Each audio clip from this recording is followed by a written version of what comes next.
Time that way.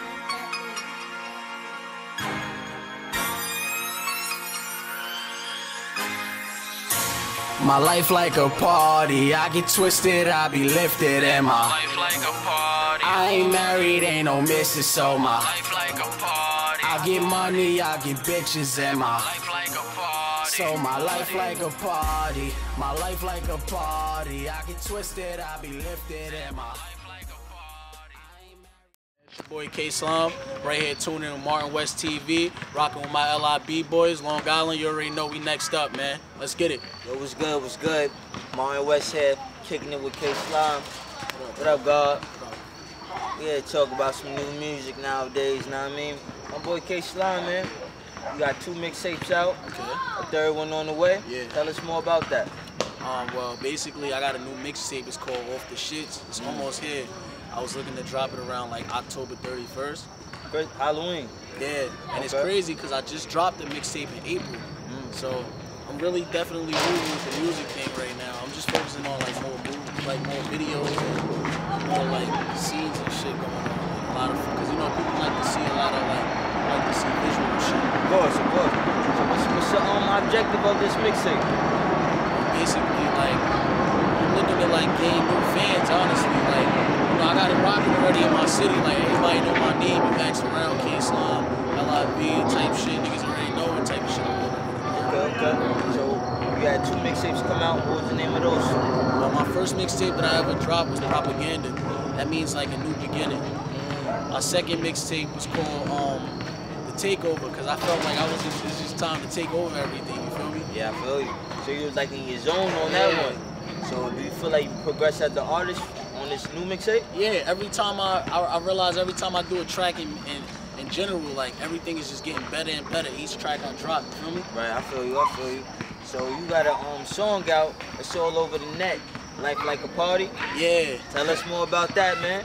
Well, it was basically like, and it's crazy because I wrote that song while I'm at work. Like I used to work in Burger King and shit. I remember that. Yeah, I'm in there in Burger King and shit. And I just thought about like a better life, honestly. Like, and I'm like, yeah, my life like a party. And it was just like a turn up song at first. Right. And then like I started to let people hear the shit. And Yeah. people started liking this shit, like the lyrics, period. Like the chorus is mainly the catch to it. So it's like everybody started buzzing to it. I just got First mixtape, Propaganda. Tell us more about that. How many tracks you got on it? Tell us the visual, the concept of the whole thing. I gave him like 14 tracks. And 14? Yeah. That's a lot of tracks, man. And the first one, like, I wanted to do like I did like the intro, and basically I got these tracks like on each of my mixtapes or albums or whatever. Like it's gonna be a track on there called We Beefin'. And each time I do a mixtape or album, it's gonna be a part 2, part 3. It's gonna keep going with it. So it's a storyline Yeah, you so got it's a going storyline. It's Okay. basically where it's We Beefin', it's called We Beefin'. So that first one was on that mixtape, Right. and I basically talk about all the beef that I really got is all real shit, all raw Man. street shit. You feel me? All shit that I really been through, like. So pretty much you talking about the streets. You're Yeah. I wouldn't say a hood artist, but you an artist Yeah. of the streets. Yeah, but like I'm a type of artist where I can switch around and I can like talk about the bitches, talk about the money, talk about the streets, whatever. Yeah. Like you can put me in any type of chamber, you feel me? And I'm laugh. Propaganda, Takeover. Now you got this one coming out. Say the name of it again. It's called Off the Shits. Off the Shits. Dropping October 31st, Halloween. We got visuals coming up and all of that. Yeah. So me and my niggas, that's the first one coming up? Yeah. We planning to drop that? I'm looking to drop it in any time of like before September is over, definitely. Definitely. So probably like September 21st, you might catch it. Okay, Shit right when fall is coming Yeah. through. So is it like a certain time of the year where you feel like it's your time of the year? You know how Drake got the fall, Yeah. Kanye got the summer. What about you? I feel like I'm really good at any time of the year. Time of the year? honestly. Yeah. You can do whenever. Yeah, I don't really focus on one season of the year. So it's like, is this like a hobby to you or art? Like you can see yourself really doing this and going further with this shit? Well, I definitely can see myself, and I'm definitely gonna go further with this shit. Okay. Like, honestly, this is just the beginning. Like, full and pitch of this shit, but like, I'm gonna get to where I gotta be at. You know that? So you got a crew called LIB. Yeah. Tell us about that. Who it consists of? What y'all all about? All right. Well, basically, like the name came about with me. I got a homeboy named Mac Loke or whatever. Shout out to Matt Lowe. Yeah. That's my brother. So that nigga, like, basically, we was like, yeah, we gotta start up a rap group. Like, you know how everybody else getting rap groups and all of this shit. And like, I've been into music since I was like 9 years old. You feel me? Okay. So I've always been heavy into the music. So like, basically, me and him walking one day. It must have been like in the winter, it was snow around and shit. So then we was trying to make up different names and shit. And honestly, he came up with the shit. So he's like, yo, let's LIB, like Long Island boy. Nah, he said Long Island bosses or some shit like that. You feel me? I changed it around to LIB boys, like Long Island boys. You feel me? Yeah. I'm like, we ain't no bosses or nothing really Not yet. yet, my at nigga. least. Yeah, yet. So it can always be changed around or whatever though.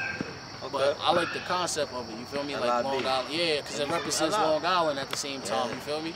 I got a question. How you feel about Long Island as a whole? Like the talent out here. How do you feel about it?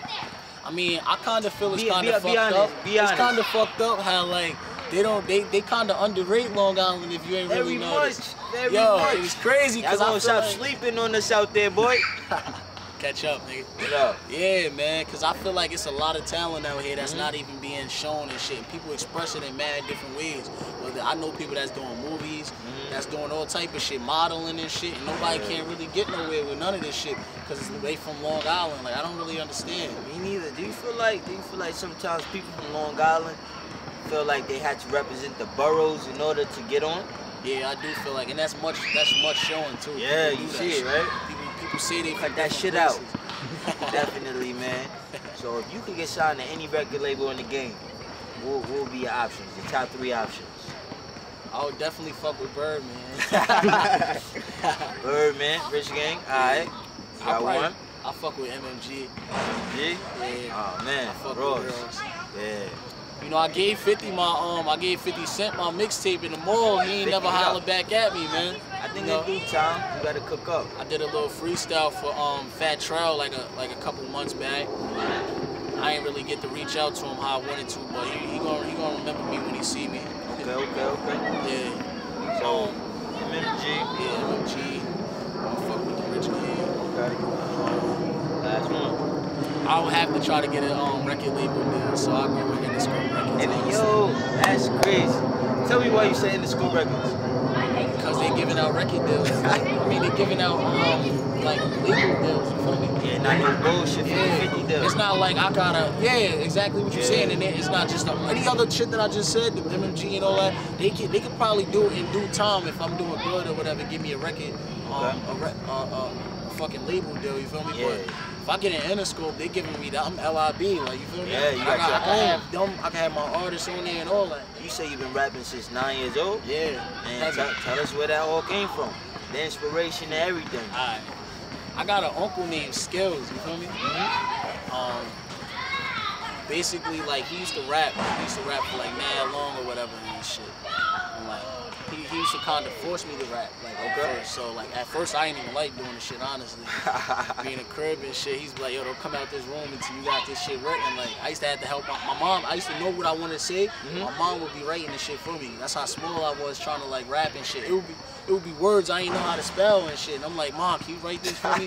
She write the shit down. She was like, yo, you basically knew everything you wanted to say. That's fucking Got to crazy. a point where my uncle used to have his friends come over and shit, and they used to be all sitting around listening to me like, yo, rap, put the instrumentals on and shit. I'm sitting there rapping, going ham and shit. And then also, my uncle used to be like, homeboys or whatever would Reap the Villain, so he used to come around a lot. Okay. So it was a big influence. So pretty much you started when you was young and you still going. Yeah. Still going. It kind of been off and on during the years. When I turned like 17, I was like, alright, fuck that, man. I'm about to really do this. I did a little time in the county or whatever. Tell us more about that. I caught my first charge when I was like 16. It was like a week after I turned 16 too. It was crazy. 16? Yeah. Young, my nigga. Young.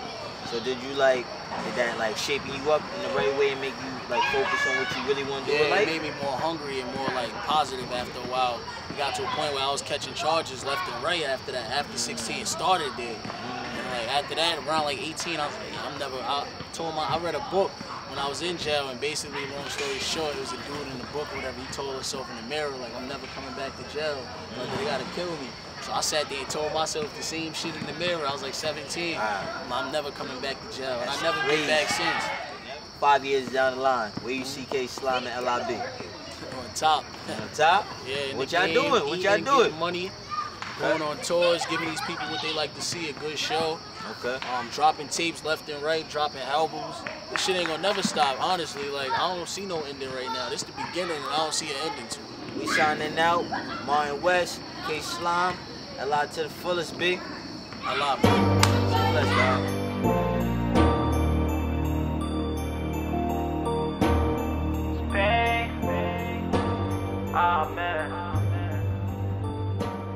My life is kinda hard.